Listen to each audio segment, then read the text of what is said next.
Hello friends, welcome back to my channel. நாமும் business செய்யலாம். இன்றைக்கி நம்மளோட சேனலில் தயாரிப்பு தொழில் பற்றி தான் பார்க்க போகிறோம். உங்கள் வீட்டில் ஒரு சின்ன இடம் இருந்தால் கூட போதுங்க, இந்த தொழில் நீங்கள் ஸ்டார்ட் பண்ணுறதுக்கு 1,40,000 மேலேயே உங்களால் இன்கம் அப்படின்றத earn பண்ண முடியும். ஃபஸ்ட்டு பார்த்தீங்கன்னா இந்த பிஸ்னஸை பொறுத்தளவுக்கு யார் வேணாலும் இந்த பிஸ்னஸ் எடுத்து பண்ணலாம். அதுதான் ஃபர்ஸ்ட் அட்வான்டேஜ். அதே போல் சேல்ஸ் ஆகாது அப்படின்னு இந்த ப்ராடக்ட்டை சொல்லவே முடியாது. அதுதான் செகண்ட் அட்வான்டேஜ். அதே போல் இன்வெஸ்ட்மெண்ட்ஸ், முதலீடு ரொம்ப ரொம்ப குறைச்சலான முதலீடுலேருந்தே பண்ண முடியும். ஸோ இந்த 3 அட்வான்டேஜ் இருந்தாலே போதும் ஒரு பிஸ்னஸை வந்து சக்ஸஸ்ஃபுல்லாக கொண்டு போகிறதுக்கு. ஸோ சக்ஸஸ்ஃபுல்லாக நீங்கள் இந்த பிஸ்னஸை கொண்டு போகணும்னு நினைக்கிறீங்க அப்படின்னா வீடியோ ஸ்கிப் பண்ணாமல் பாருங்கள். இப்போ தான் ஃபர்ஸ்ட் டைம் நம்மளோட சேனலை பார்க்குறீங்க, இன்னும் நீங்கள் சப்ஸ்கிரைப் பண்ணாமல் பார்த்துட்ருக்கீங்கன்னா ப்ளீஸ் சப்ஸ்கிரைப் பண்ணிடுங்க. அதே போல் நம்மளோட இன்னொரு சேனல், ஜஸ்ட் ஒரு ஃபன் அண்ட் என்டர்டெயின்மெண்ட்டான சேனல், காயத்ரி விமல்னு சொல்லிட்டு, அந்த சேனலோட லிங்க் நான் டிஸ்கிரிப்ஷனில் கொடுத்துருக்கேன். உங்களுக்கு பிடிச்சிருந்தா அந்த சேனலையும் கிளிக் பண்ணி சப்ஸ்கிரைப் பண்ணிக்கோங்க.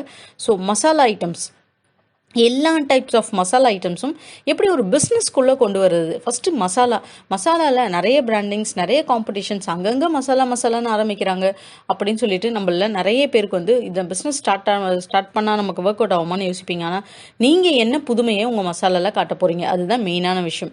ஆக்சுவலாக மசாலா நமக்கு ஸ்டார்ட் பண்ணோம் பிஸ்னஸ் அப்படின்னா 2 வகையாக ஸ்டார்ட் பண்ணலாங்க. ஒன்று, ஹோல்சேலாக பல்காக ப்ராடக்ட்ஸ் எல்லாம் வாங்கிட்டு வந்து நீங்கள் அதை கொண்டு போயிட்டு உங்கள் நியர்பையில் இருக்க மிஷின்ஸ் இருக்கும் பார்த்தீங்களா, மில், அங்கே கொடுத்து அரைச்சி எடுத்துகிட்டு வந்துட்டு அதை அப்படியே சேல்ஸ் பண்ணலாம். இல்லை நீங்களே உங்கள் வீட்லேயே ஸ்டார்ட் பண்ணோன்னா இந்த மாதிரி ரொம்ப சின்ன மிஷின், சிங்கிள் ஃபேஸ்லேயே இயங்கக்கூடிய மிஷின் 10,000, 17,000, 15,000 கூட இந்த மிஷின் அவைலபிளாக இருக்குது. அந்த மிஷினோட டீட்டெயில்ஸ் எல்லாம் நான் டிஸ்கிரிப்ஷனில் கொடுக்குறேன். அந்த மாதிரி ஒரு மிஷின் வாங்கிக்கோங்க. அதுக்கப்புறம் பார்த்தீங்க அப்படின்னா இதை பேக்கிங் கவர்ஸ் பொறுத்தளவுக்கு பேக்கிங் பண்ணுற மிஷின்ஸ் அவைலபிளாக இருக்குது. நீங்கள் இனிஷியலில் ஸ்டார்ட் பண்ணுறீங்கன்னா பேக்கிங் பண்ணுறதுக்குன்னு சொல்லிட்டு நீங்கள் மிஷின்ஸ்லாம் வாங்க வேண்டாம். ஏன்னா 60,000 70,000 மிஷின் விலையே இருக்கும். அரைக்கிற மிஷின் கம்மி தான், பேக்கிங் பண்ணுற மிஷின் அதிகமாக இருக்கும். நீங்கள் அந்த ஹீட் சீலிங் மிஷின் இருக்கும் பார்த்தீங்களா, மேன்வெலாக பேக் பண்ணுறது, அந்த மாதிரி டிரான்ஸ்பரண்ட் கவர்ஸ், காமன் கவர்ஸ் விற்பாங்க. Chilli powder, coriander powder, turmeric பவுடர்னு அந்த மாதிரி வாங்கி நீங்கள் பேக்கிங் பண்ணிக்கலாம். ஸோ நெக்ஸ்ட்டு பார்த்தீங்க அப்படின்னா இதுக்கு நீங்கள் வந்து இதான் அந்த heat sealing machines. Polypropylene masala packing covers, இது வந்து 50 பைசா ஒரு பீஸ் அப்படின்ற மாதிரி வரும். உங்களுக்கு வந்து 50 கிராம், 100 கிராம், 1/4 கிலோ, அரை கிலோ, 1 கிலோன்னு சொல்லிட்டு, இப்போ வந்து இது பார்த்தீங்கன்னா உங்களுக்கு வந்து 50 பைசா அப்படின்றது உங்களுக்கு வந்து ஒரு 100 கிராம் 200 கிராம் போடுற மாதிரி இருக்கும். இதே வந்து அரை கிலோ 1 கிலோ அப்படின்னும் போது உங்களுக்கு ஒரு ரூபா, அதாவது 2 ரூபா, 2.5 ரூபா, 5 ரூபா வரைக்குமே மேக்ஸிமம் பார்த்துங்களேன் ப்ரைஸ், இந்த மாதிரி உங்களுக்கு வந்து இருக்கும். மெயினாக வந்துட்டு ஆர்கானிக், நீங்கள் இப்போ பொருள் பண்ண போகிறீங்கன்னா வித்தியாசம் காட்டுங்கன்னு நான் சொன்னேன்ல, இதுதான் அந்த வித்தியாசம். ஆர்கானிக்கான ப்ராடக்ட்ஸை நீங்கள் வந்து பண்ணணும்.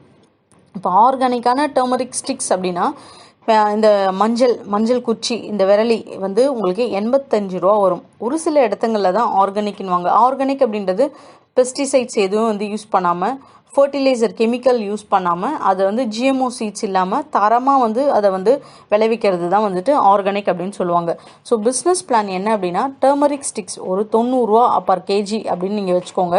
10 kg பர் டே வந்து நீங்கள் வந்துட்டு சேல்ஸ் பண்ணுறதா வச்சுக்கோங்க. 10 types of masala 5 kg each, ஓகேங்களா. ஒரு 10 விதமான மசாலா, 5 கிலோ பெப்பரு, அதே போல் பார்த்திங்கன்னா மிளகு, சீரகம், வெந்தயம், கரம் மசாலா, வெறும் மிளகாத்தூள், அதுக்கப்புறம் மஞ்சப்பொடி, குழம்பு மிளகாத்தூள், மீன் masala powder, mutton masala powder, chana masala powder, butter masala powder, rasam பொடி, சாம்பார் பொடி, இந்த மாதிரியான மசாலாஸ் ஒரு 10 ஐட்டம்ஸ் நீங்கள் தெரிஞ்சது வச்சுக்கோங்க. 1 கிலோ பவுடர் பார்த்திங்கன்னா 220 240 ரூபா வரைக்கும் மார்க்கெட்டில். ஸோ 4,500 ரூபா ப்ளஸ் நீங்கள் வந்துட்டு ஒரு 50 ருபீஸ் பேக்கிங் மார்க்கெட்டிங். டோட்டலாக சொல்கிறேன், இவ்வளோ கிலோ மசாலாஸ் நீங்கள் பண்ணுறீங்கன்னா டோட்டலாக ஒரு 4,550 ரூபா கிட்ட உங்களுக்கு வந்து இதில் இருந்து ஒரு செலவு அப்படின்னு வச்சுக்கோங்க. நீங்கள் செல்லிங் காஸ்ட் பார்த்தீங்கன்னா 200 ருபீஸ் பர் கேஜிக்கு நீங்கள் பண்ணுங்கள். 50 கேஜி நீங்கள் பண்ணுறீங்க, டோட்டலாக இந்த எல்லாத்துலேயுமே ஒரு 2 கிலோ 5 கிலோன்ற மாதிரி கணக்குனா 200 ருபீஸ்னும் போது 10,000 ரூபா உங்களுடைய அன்னையோட வருமானம். 10,000 போது உங்களுடைய செலவு வந்து இதில் 4,550 ரூபா போயிடுது. ஸோ 5,450 ருபீஸ் உங்களுக்கு பேலன்ஸ். ஸோ மந்த்லி உங்களுக்கு 1,41,000 ரூபா கிட்ட வருமானம். மெயினாக இந்த பிஸ்னஸில் மார்க்கெட்டிங் தாங்க மெயினே. இதில் ஓன் பிராண்டு, அதே போல் உங்களோட கம்பெனி ரிஜிஸ்ட்ரேஷன், ஜிஎஸ்டி, எஃப்எஸ்ஐ, அதே போல் ஷாப் அண்ட் சூப்பர் மார்க்கெட், அதாவது வந்து ஷாப்ஸில், சூப்பர் மார்க்கெட்ஸில், இங்கே தான் உங்களோட டார்கெட். இதை தவிர்த்து பல்காக சேல்ஸ் பண்ணுறது அப்படின்னு பார்த்தீங்கன்னா ஆன்லைன் மார்க்கெட்டை பிடிங்க. நீங்கள் ஆன்லைன் மார்க்கெட் பொறுத்தளவுக்கு விலை எங்கே கம்மியாக இருக்கோ அந்த ப்ராடக்ட்ஸ், ஆஃபர்ஸ் எங்கே அதிகமாக இருக்கோ, இப்படி தான் நிறைய பேர் போகிறாங்க. பிராண்டிங் பார்த்து போகிறது ஒரு 20% மட்டும்தாங்க பிராண்டிங் பார்த்து போகிறாங்க. இதே ஒரு ஆர்கானிக்கான ப்ராடக்ட் நீங்கள் கொடுக்குறீங்கன்னா, நான் ஏன் ஆர்கானிக் சொல்கிறேன்னா, இன்னும் பெரிய பெரிய பிராண்ட் வந்து ஆர்கானிக்குள்ளே வரல அவங்க. ஸோ நீங்கள் ஆர்கானிக்குள்ளே போய் உங்களுக்குன்னு ஒரு பிராண்டை க்ரியேட் பண்ணிட்டீங்க அப்படின்னா, நீங்கள் தான் நம்பர் 1 ஆளாக இருப்பீங்க. ஸோ ப்ராப்பராக நீங்கள் பண்ணும் போதே உங்களுக்கு பிராண்ட் நேமை க்ரியேட் பண்ணிவிடுங்க, கம்பெனி ரிஜிஸ்ட்ரேஷன் பண்ணிவிடுங்க, ஜிஎஸ்டி எஃப்எஸ் எடுத்துருங்க. இது 3மே ஆல்ரெடி நம்மளோட சேனல் நான் போட்டிருக்கேன் எப்படி எடுக்கிறதுன்னு சொல்லிட்டு.